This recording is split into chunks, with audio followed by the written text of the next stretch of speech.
প্রদীপের আগুন থেকে ভয়াবহ অগ্নিকাণ্ড পুড়ে ছাই হয়ে গেল ঘরের একাংশ। আসবাবপত্র থেকে শুরু করে সিলিং ফ্যান আগুনে সবকিছুই সম্পূর্ণ ভস্মীভূত। ঘটনাটি ঘটেছে বৃহস্পতিবার সকালে উলুবেড়িয়ার জগদীশপুর বণিকপাড়ায়। স্থানীয় সূত্রে জানা গিয়েছে, জগদীশপুর বণিকপাড়ার বাসিন্দা কানু মুখার্জি প্রতিদিনের মতন এদিন সকালে পুজো সেরে ঘরে প্রদীপ জ্বালিয়ে বাইরে বেরিয়ে যান। কিছুক্ষণ পরে ঘরের ভেতর থেকে ধোঁয়া বের হতে দেখে স্থানীয় বাসিন্দারা।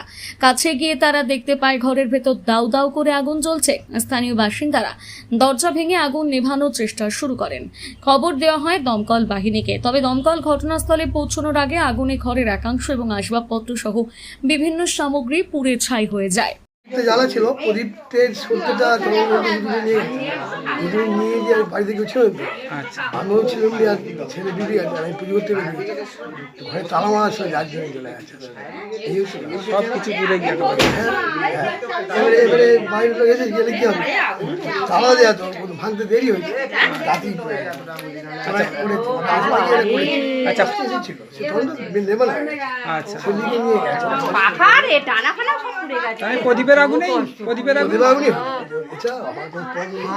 সব ক্লাবের ছেলেরা গিয়ে আমার সব আগুন নেমালাম জল দিয়ে, আর ফায়ার দিয়ে এসেছিলো। আচ্ছা। প্রদীপ জেলে রেখে গেলো, সেই কারণে আগুন পুরো আগুন ধরে গেলো।